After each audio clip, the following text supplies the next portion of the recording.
Good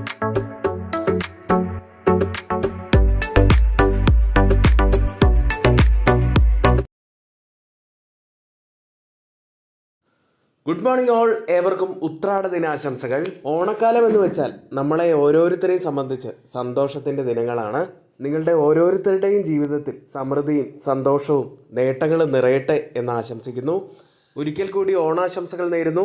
നമുക്ക് ഇന്നത്തെ pre market വീഡിയോയിലേക്ക് കിടക്കാം. ഇന്നലത്തെ ഇന്ത്യൻ വിപണിയിൽ നിന്ന് ആരംഭിക്കാം.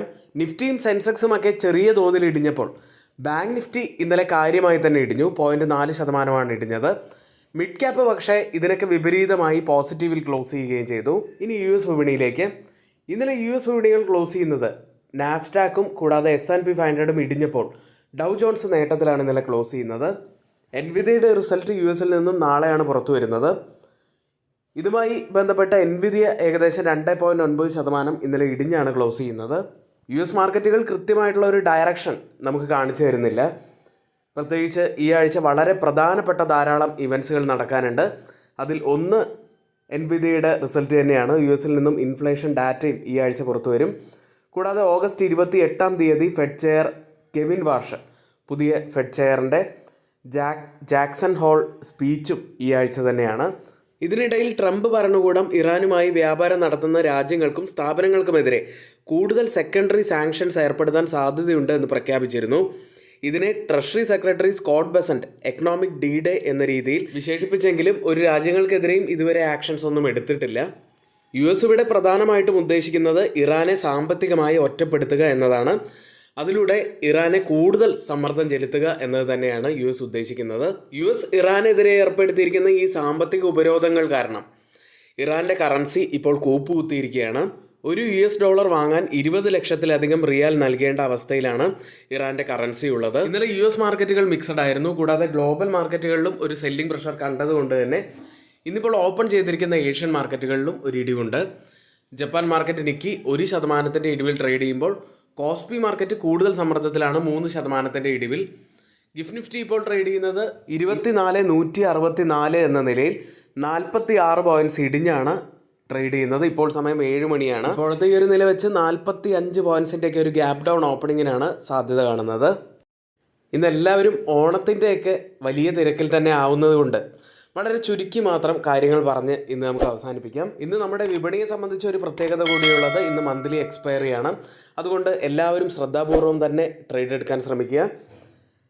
ഇനി നമ്മുടെ വീഡിയോയ്ക്ക് ആരെങ്കിലും ലൈക്ക് ചെയ്യാൻ മറന്നു പോയിട്ടുണ്ടെങ്കിൽ ദയവ് ചെയ്ത് വീഡിയോ ഒന്ന് ലൈക്ക് ചെയ്യുക. ഇനി ഏറ്റവും പ്രധാനപ്പെട്ട ഒരു അപ്ഡേറ്റിലേക്ക് വന്നു കഴിഞ്ഞാൽ, ഇപ്പോൾ US ഇറാനും തമ്മിലുള്ള യുദ്ധം കാരണം ഇന്ത്യ വലിയ സമ്മർദ്ദം നേരിടുകയാണ്. പ്രത്യേകിച്ച് ഓയിൽ കൂടാതെ ഊർജം, വളം തുടങ്ങിയ മേഖലകളിലൊക്കെ വലിയ തോതിൽ തന്നെ സമ്മർദ്ദം നേരിടുന്നുണ്ട്. ഇപ്പോഴിതാ ഇന്ത്യക്ക് റഷ്യയുടെ ഭാഗത്തു നിന്നും ഒരു ഉറപ്പ് ലഭിച്ചിരിക്കുന്നു.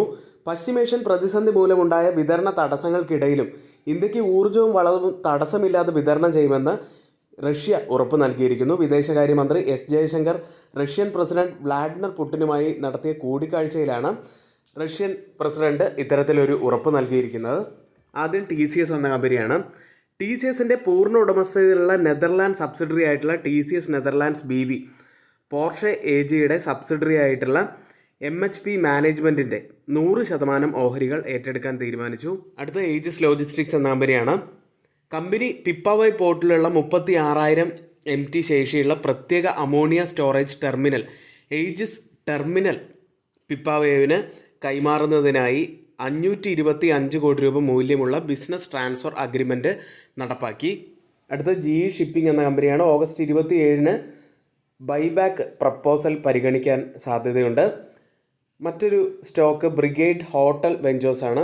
വിനയ് ഗുപ്ത പുതിയ CEO ആയി ചുമതലയേറ്റു. മറ്റൊരു സ്റ്റോക്ക് പിരാമൽ ഫിനാൻസ് ആണ്. പിരാമൽ ഫിനാൻസ് ഓഗസ്റ്റ് 24 QIP ആരംഭിച്ചു. ഫ്ലോർ പ്രൈസ് ആയി നിശ്ചയിച്ചിരിക്കുന്നത് 2,102.65 എന്ന നിലയിലാണ്. QIP വഴി ഏകദേശം 2,100 കോടി രൂപ സമാഹരിക്കാനാണ് ലക്ഷ്യമിടുന്നത് എന്ന് CNBC TV 18 റിപ്പോർട്ട് ചെയ്യുന്നു. അടുത്തത് HEG എന്ന സ്റ്റോക്കാണ്. റിജു ജുജുൻവാലയെ വൈസ് ചെയർമാൻ നോൺ എക്സിക്യൂട്ടീവ് സ്ഥാനത്ത് നിന്ന് chairman managing director and CEO ആയി സ്ഥാനക്കയറ്റം നൽകിയിരിക്കുന്നു.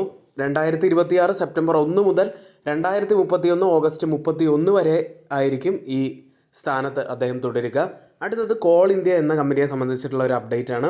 കോൾ ഇന്ത്യ സിംഗപ്പൂരിൽ CIL ഗ്ലോബൽ PTE എന്ന പൂർണ്ണ ഉടമസ്ഥതയിലുള്ള പുതിയ സബ്സിഡറി സ്ഥാപിച്ചു. വിദേശ ക്രിട്ടിക്കൽ മിനറൽ അസറ്റ് ഏർപ്പെടുത്തുന്നതിനും വികസിപ്പിക്കുന്നതിനും വിദേശ നിക്ഷേപങ്ങൾ കാര്യക്ഷമമായി കൈകാര്യം ചെയ്യുന്നതിനുമാണ് പുതിയ സ്ഥാപനത്തിൻ്റെ പ്രധാനപ്പെട്ട ലക്ഷ്യമായി വരുന്നത്. അടുത്ത് ആഫ്കോൺസ് ഇൻഫ്രാസ്ട്രക്ചർ എന്ന കമ്പനിയാണ്.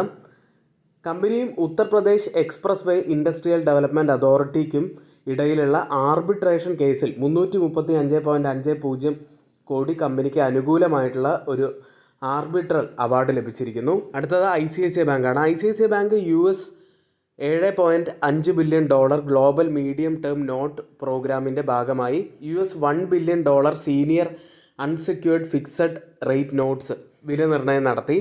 ഈ നോട്ട്സിന് Moody's Baa3, S&P global ratings BBB എന്ന റേറ്റിംഗും ലഭിച്ചു. ഇന്നത്തെ ഏറ്റവും പ്രധാനപ്പെട്ട കുറച്ച് വാർത്തകളാണ് നമ്മളിവിടെ ഷെയർ ചെയ്തിരിക്കുന്നത്. ഈ വാർത്തകളെല്ലാം ഏറ്റവും ഓതറൈസ്ഡ് ആയിട്ടുള്ള സൈറ്റുകളായ Moneycontrol, Mint, Reuters, NBC, financial express തുടങ്ങിയ മാധ്യമങ്ങളിൽ നിന്നാണ് എടുത്തിരിക്കുന്നത്. മറ്റുള്ളവയെല്ലാം നമ്മുടെ വ്യൂസ് മാത്രമാണ്. ഒരിക്കലും അതൊന്നും റെക്കമെൻഡേഷൻ അല്ല, നിങ്ങളുടെ എഡ്യൂക്കേഷണൽ പർപ്പസിന് വേണ്ടി മാത്രമാണ് ഷെയർ ചെയ്യുന്നത്. എങ്കിൽ ഇന്നത്തെ ഈ വീഡിയോ ഇവിടെ പൂർത്തിയാവുന്നു. ഏവരും ഓണം അടിച്ചു പൊളിക്കുക. നാളെ വീണ്ടും കാണാം. ഏവർക്കും നന്ദി.